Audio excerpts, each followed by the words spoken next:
much. This is the first colored image that we as humans have managed to take of Earth. It was taken in 1954, and it's 14 years later we finally managed to take the famous Earthrise picture during the Apollo 8 mission. In 2025, we now have humans living in low Earth orbit, 400 kilometers above sea level. I'd like this to hit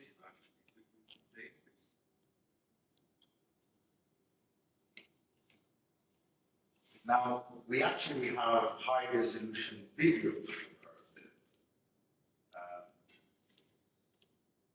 Let's have to balance if you can see it.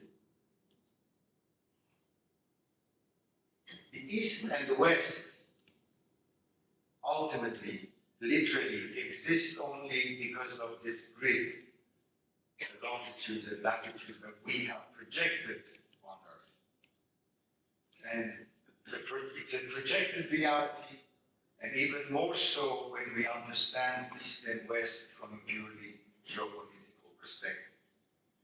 Now, you may have wondered why Dr. Tahir and the Armen team wanted this specific, invited me to speak to you at this specific conference. I hope that you'll be able to find out very soon as to why everything I am about to share with you is very relevant to the discussion.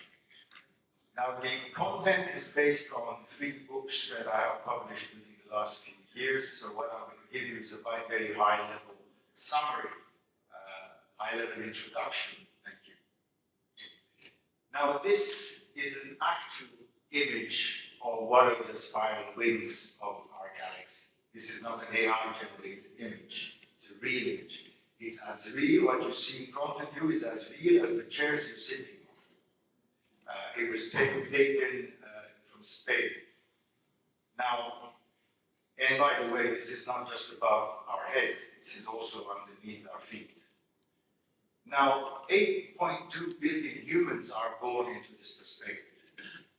But the way we see what we think we are, how we interpret the world that we're in, that is a function basically of what we've read, what we haven't read, what we believe in, what we don't believe in.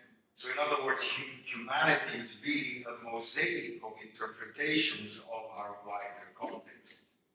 But there are some fundamental realities, like the political map, where more or less we know over thousands of years we've come to understand and define our existence on the surface of Earth through the political map. There's also money in all its shapes and forms, cotton, linen, polymer, digital, that we have come to understand as central to the way we structure and we shape human productivity. And because those monetary incentives through which we live and organize our daily lives are structured and defined by the financial and monetary economics we apply. So in other words, human productivity and financial and monetary economics are where our sustainability and expansion are shaped. So how we consume, how we produce, where do we dump our sewage, how do we treat our forests, how do we treat our oceans, how do we treat our air, our atmosphere, are all defined through our financial and monetary economics. In 2016, you all know, you all heard about the Paris Agreement that was supposed to reduce emissions. Well, since 2016, nothing has changed. Atmospheric CO2 keeps rising. In fact, the anomaly, which was supposed to be capped at 1.5 degrees above pre-industrial period, has already crossed that threshold. And all the frameworks, all the standards, all the ratings of its sustainability we have come to create over the last decade have achieved literally nothing. In fact, very recently, 3 days ago, Banking Alliance folds after mass exodus by members. But our atmosphere is not the only thing that we're destroying, or we're disrespecting, shall I say. We have, as of today, 50 to 75 trillion pieces of plastic in our oceans. In fact, there are 5 accumulation zones, plastic garbage accumulation zones in our oceans. The largest one, which is number 1, is twice the size of Texas and 3 times the size of France. And the production and generation of plastic waste keeps growing, and it is expected to even grow larger than what we hoped we were going to achieve, because again in August this year, countries failed to come to an agreement regarding plastic pollution. And if you thought our atmosphere, our oceans are the only things that we are using, you've got another thing coming. This is Earth simulated by the European Space Agency. What you see in front of you, the tiny little pieces as well as the red and yellow pieces, are space debris. There are, as of today, 140 million pieces between 1 millimeter and 1 centimeter. 1.2 million between 1 centimeter and 10 centimeters. Basically, we are spewing garbage all over. We're careless with what we're doing with our atmosphere, careless what we're doing with our oceans, careless with in the near environment around the planet, and I can give you so many examples, just baffling. So, something's just not right, the way we have configured human productivity. The way human productivity treats space, something's just not right. And now, as much as I'm a big fan of AI, all that productive power multiplied by the capabilities of AI become a very serious risk that we are digitizing confusion at a rapid pace. Now, how about outer space? We are not respecting the planet, we are abusing many of our environments, but are we leaving this planet? Are we investing in our expansion? January 2024 was the start of a new age in outer space. It was the busiest month, and it's been phenomenal. Between Q1 2023 and Q1 2025, humanity achieved 546 orbital launches. 92% of those were achieved by the US, China, and Russia.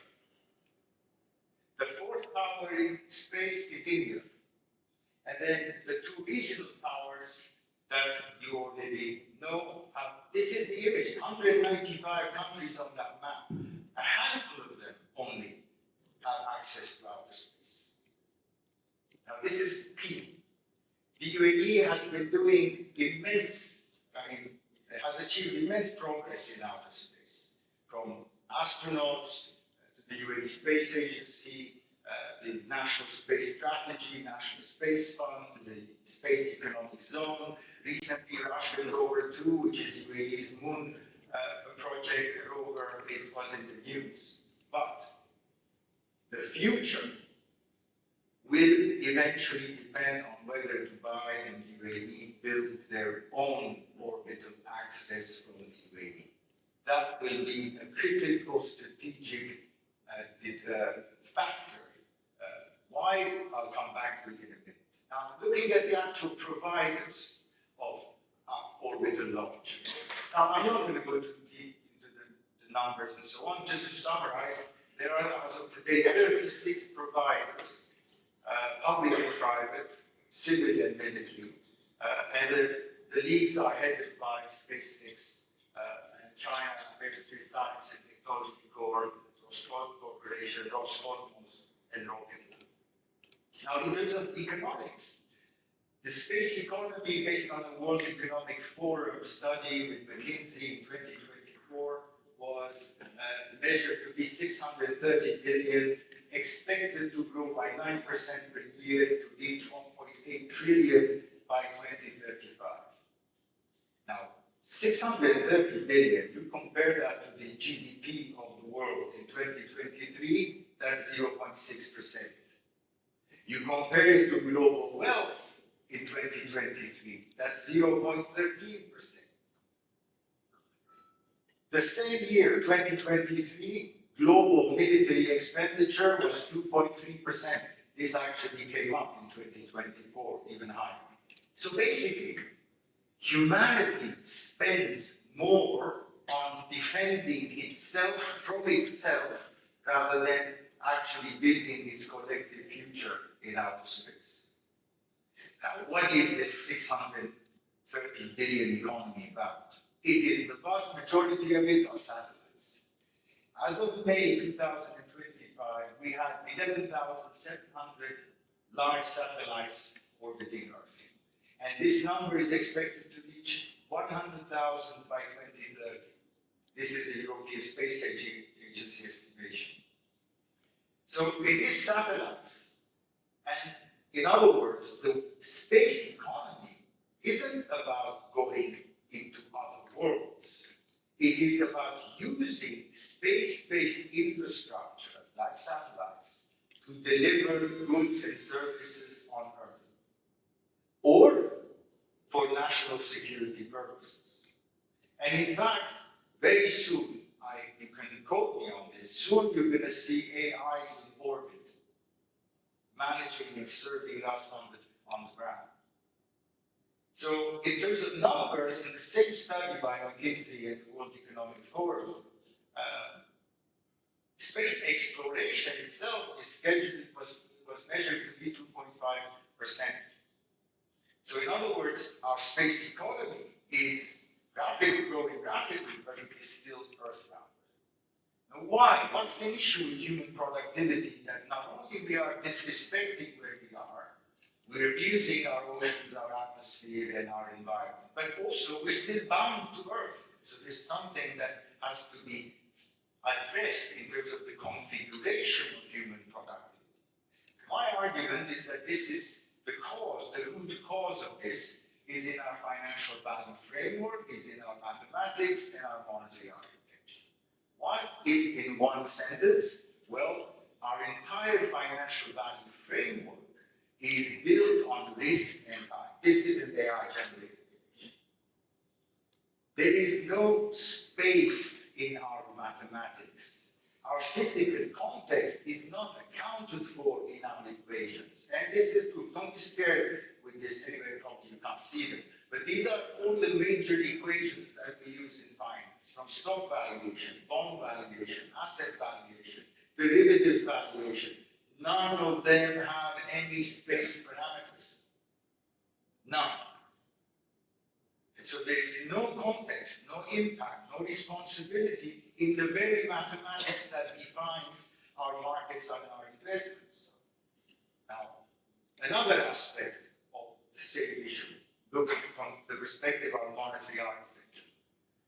Our monetary architecture is debt-based. As you all remember, when the central banks in the 2008 crisis, as well as during the pandemic, they were doing quantitative easing. They were basically buying bonds in the markets mainly through central bank reserves, which are money that they create digitally, basically.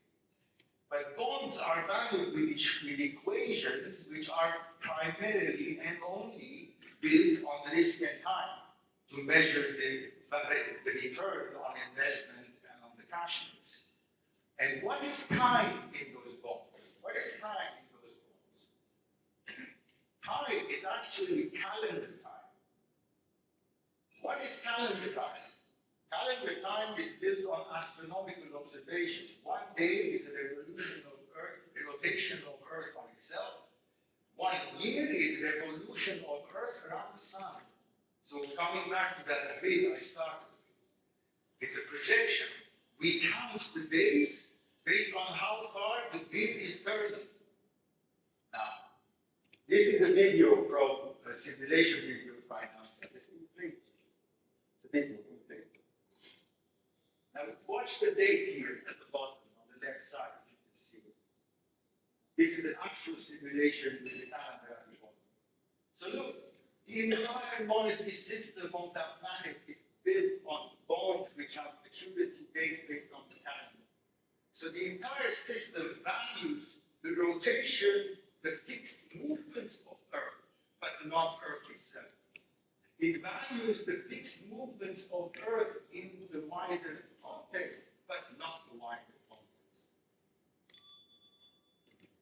Now, this is what I call the monetization of risk and calendar time. The reason we are in the conundrum that we're facing in terms of abusing the environment and not being able to expand properly is because our monetary system monetizes risk and calendar time, not space. And this is a recent article that was published by myself as well, which could be of interest to you. But how about cryptocurrencies? Are cryptocurrencies a solution to the challenges we face in our monetary system? Well, some of them offer some features that can be useful. Fundamentally, they do not address the main challenges of the system. I'm happy to discuss that afterwards with you at the later stage. So, what is the space value of money? The space value of money is first of all about recognizing that we are in space and introducing the dimension of space into our models and equations. And space is not outer space, not just outer space. Space is the entire continuum from subatomic space to interstellar space and every layer in between and beyond. It's basically our physical context of matter. It starts at the tip of our nose, extends to the end of the observable universe, and inward to the world, the micro world of cells, to the nano world of atoms, and subatomic space of electrons. And of course, I offer equations in which to measure impact, and which I'm not going to discuss. So what's the purpose? The space value of money allows a whole framework for assessment and optimization of public and private value chains. And this it does from a risk, time, and return perspective. And it is applied to not just projects, also assets, also portfolios. Why? What's the aim? Well, because it's really about